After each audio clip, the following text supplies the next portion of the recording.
Hello guys, welcome to మన chef సత్య channel. ఈరోజు మరొక కొత్త రెసిపీతో మేము ముందుకు వచ్చానండి. అదేంటంటే డైలీ మనం చికెన్ని ఒకేలాగా వండుకొని బోర్ కొట్టేసింది కదండి. సో ఇవాళ కొంచెం డిఫరెంట్గా చేస్తాము. సో దాన్ని ఎలా రెడీ చేయాలో నేను చెప్తాను. ఫస్ట్ మనం చికెన్ కోసం గ్రేవీ ఎలా చేసుకోవాలో చెప్తాను. ఫస్ట్ దానికోసం ఒక జార్ తీసుకొని దాంట్లో మనం ఫ్రైడ్ ఆనియన్స్ ఉంటాయి కదా, అవి యాడ్ చేసుకోవాలి. ఇంకో దీంట్లో మనం పచ్చిమిర్చి, టమాటోస్, కొత్తిమీర, పుదీనా అండ్ కొంచెం ఉప్పు, పసుపు అండ్ వాటర్ కూడా యాడ్ చేసుకొని దాన్ని మంచిగా పేస్ట్ చేసుకోవాలండి.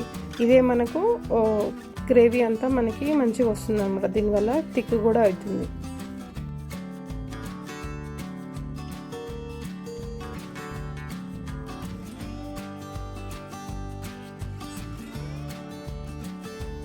ఈ విధంగా మనం చేసుకుంటే సరిపోతుందండి. ఇలా చూపిస్తున్నాం కదా, ఇలా ఉంటే సరిపోతుంది. తర్వాత మనం ఫస్ట్ ఒక కుక్కర్ని తీసుకొని దాంట్లో కొంచెం ఆయిల్ యాడ్ చేయాలండి. సో తర్వాత దాంట్లో ఆయిల్ కొంచెం వేడైన తర్వాత కొంచెం గరం మసాలాలు ఉంటాయి కదా, ఇలాచి, లవంగ, చెక్క, బిర్యానీ ఆకు, ఇవన్నీ వేసుకొని దాన్ని కొంచెం మంచిగా ఫ్రై చేసుకోవాలి. ఆ తర్వాత కొంచెం జింజర్ గార్లిక్ పేస్ట్ ఉంటుంది కదా, అది కూడా వేసి దాన్ని కొంచెం మంచిగా వేయించాలి. సో దానివల్ల మంచి టేస్ట్ వస్తుంది. తర్వాత మనం మంచిగా చికెన్ తీసుకొని దాన్ని క్లీన్ చేసి మంచిగా కడిగి పక్కకు పెట్టుకున్నాను. ఆ చికెన్ కూడా దీంట్లో యాడ్ చేసేసి మంచిగా ఒక 10 నిమిషాలు బాగా కుక్ చేయాలి.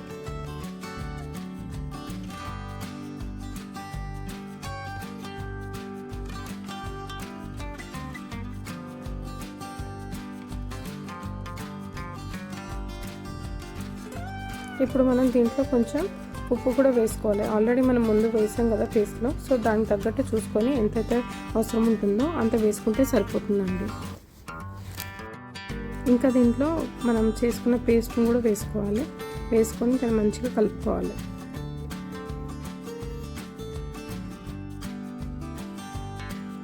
ఇప్పుడు మనం కొంచెం దీంట్లో జీరా పౌడరు అండ్ ఇంకా ధనియా పౌడర్ కూడా ఉంటుంది కదా, అవి రెండు వేసుకొని తర్వాత కొంచెం నీళ్ళు పోసి దాన్ని ఇంకో 10 నిమిషాలు మంచిగా ఉడకనివ్వాలండి. సో ఉడకనిస్తే ఇలా మసాలాలన్నీ దానికి మంచిగా పడతాయి. ఆల్రెడీ గరం మసాలా మనం స్టార్టింగ్లో వేసుకున్నాం కాబట్టి ఇంకా అవసరం లేదండి. సో ఇలా దీన్ని మంచిగా కుక్ చేయాలి.